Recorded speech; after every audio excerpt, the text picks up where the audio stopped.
नमस्कार आमी पियाली आपनारा देखছেন हेडलाइन्स टुडे और এই মুহূর্তে আমি দাঁড়িয়ে রয়েছে হাওড়ার জগৎবল্লভপুরের অন্তর্গত হাওড়া উদয়নারায়ণপুর রোডের জগৎবল্লভপুরের ইচ্ছানগরী নিমতলা এলাকায়। আমরা সকলেই দেখেছি জগৎবল্লভপুরের ইচ্ছানগরী এলাকায় বিদ্যুৎ পরিষেবা না থাকায় পথ অবরোধ করে বিক্ষোভ দেখাতে থাকেন গ্রামবাসীরা।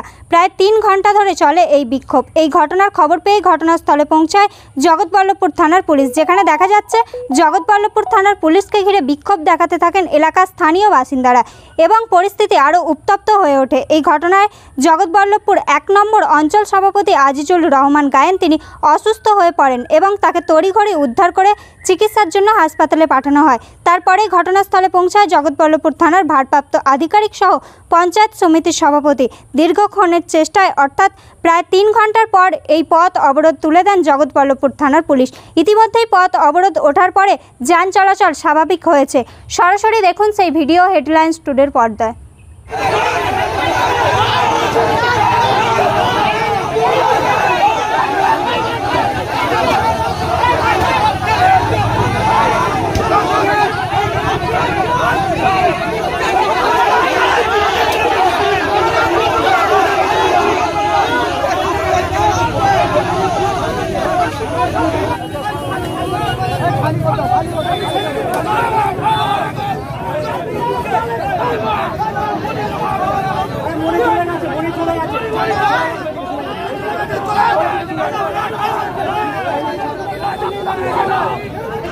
স্বাভাবিক আমরা জনগণরা ঈশানগরী জগৎবল্লভপুরের জনগণরা নিজেরা স্বাভাবিক করে দিয়েছে।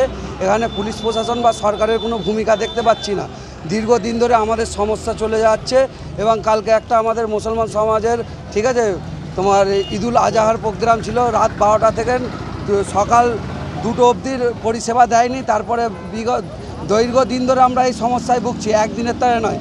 আমার বয়স হলো 28 বছর, 28 বছর ধরেই সমস্যায় ভুগছি। আমার বাপ চাচাও এই সমস্যায় ভুগে গেছে এবং এখানে লোকাল নেতারা এসে নেতৃত্ব দিচ্ছিল। আমরা তাদের কথাবার্তা মেনে নিয়েছি এবং বলেছি আমরা শান্তিপূর্ণভাবে চাই যে এর কোনো সমাধান বেরোক। ইলেকট্রিক অফিসার থেকে ওনারা কথাবার্তা দিয়েছে যে শনিবার পর্যন্ত 24 ঘন্টা পরিষেবা চালু থাকবে।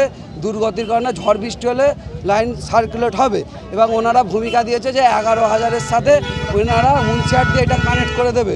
তো এনারা লিখিত বা ভিডিও কিছু দেয়নি, মৌখিক হিসাবে দিয়েছে। আমাদের জনগণ শান্তিপূর্ণভাবে পথ অবরোধ তুলে নিয়েছে। আমরা এটা পুলিশ প্রশাসন বা ইলেকট্রিক অফিসারে আশাবাদী বা আশা রাখতে চাই ইমিডিয়েটলি যাতে এই কাজটা সমস্যার সমাধান হতে পারে। অসুস্থ ব্যক্তিকে আমরা জগৎবল্লভপুর হসপিটালে নিয়ে গেছি। উনি আমাদের এলাকার অঞ্চল সভাপতি, ওনার নাম আইজুল গায়েন। অসুস্থ রোদ্দুরতার কারণে বা এখানে ভিড়ভাট্টার কারণে চাপ ছিল, উনি ট্যাকেল করছিল। না, অসুস্থ হয়ে গেছে যান চলাচল চাই না। আমরা একটা আশ্বাস পেয়েছি যে শনিবারের মধ্যে এনারা কাজটা করে দেবে। আলোচনা হলো ওনারা এর আগে ওনারাও সব কিছু জানতো যে পথ অবরোধ হয়েছে বা এত জনগণ এসেছে বলে ওরা না বুঝতে পেরেছে না, ওনারা জানতো সব কিছুই, কিন্তু ওনারা নিজেদের ইচ্ছায় কিছু কাজ আগায়নি। ঠিক আছে, আর জনগণের ভিড় দেখে বা জনগণের বহির্চাপ দেখে ওনারা সামনে এসে আশ্বাস দিয়েছে। আশ্বাস দিয়েছে শনিবার পর্যন্ত 24 ঘন্টা পরিষেবা দেওয়ার চালু রাখবে এবং শনিবারের পর 11,000 লাইনটা মুন্সিয়ার দিয়ে ঘোরাবে। যতটুকু আমার জ্ঞানে বলছি এটা আমি। হ্যাঁ, পথ অবরোধ শান্তিপূর্ণভাবে তুলে নিয়েছি। আর পথ অবরোধ ছিল মিল্কের গাড়ি, হসপিটালের বা অসুস্থ ব্যক্তিদের জনসাধারণ ছেড়ে দিয়েছে। আমার নাম মোহাম্মদ শফিকুল। জায়গাটার নাম জগৎবল্লভপুর ঈশানগরী নিমতলা।